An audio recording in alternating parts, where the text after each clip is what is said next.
Hello everyone, my name is Lucy. In this short video, I will focus on one key accounting difference, the capitalization of research and development cost, and show how it changed the profit story to two technology companies, Microsoft and Dot Digital.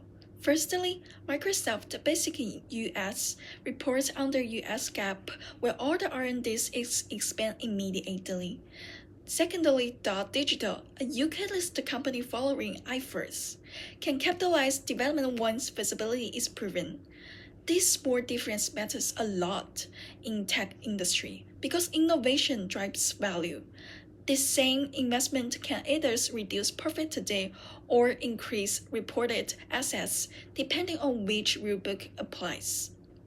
Now that we have seen the policy difference, let's look at what does it to the numbers. On this page, you can see a quick comparison between Microsoft under US GAAP and Dot Digital under IFRS. Under US GAAP, Microsoft expends all the research and developments right away about 27 billion US dollar in 2024, according to its 2024 annual report, because those costs are expensed immediately. Its EBIT appears lower and the intangible assets make up only around 7% of total assets.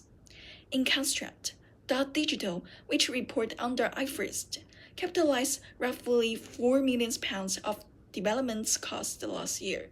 That's increased its intangible assets to about 22% of total assets and raised its report EBIT margin. So even though both companies spend heavily on innovation and the timing of expense regulations make Dot Digital look more profitable, not because it performs better, but because IFRS allows some cost to stay on the balance sheet.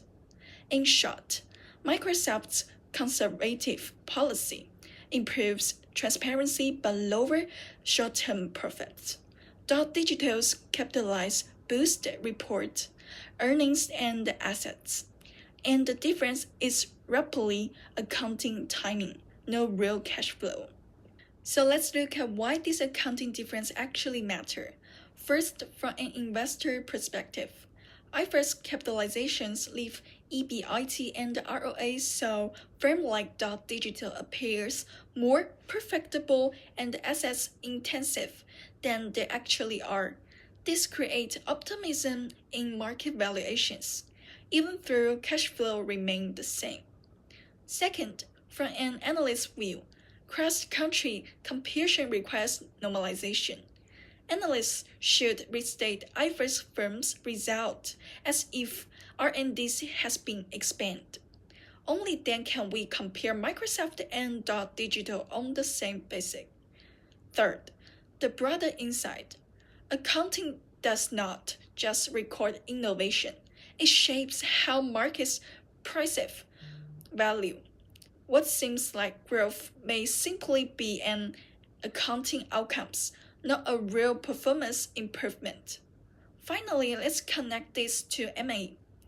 When Microsoft considered comparing Dot Digital, the IFRS treatment inflates Dot Digital EBIT and the assets, making it look more valuable than it truly is.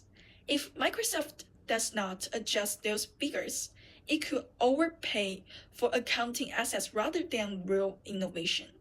So before determining goodwills or purchase price, Microsoft must restate Dot Digital's capitalized R&Ds as expense. That way, the valuation reflects true economic performance, not the effects of accounting policy choice. To conclude, the difference in R&D's accounting between IFRS and US GAAP does not just change report numbers, it changes how companies are valued. Across the board M&A, recognizing and adjusting for this policy difference is essential to ensure that acquisitions decided are based on real innovation, not accounting presentation. That's all of the presentation. Thank you for your watching.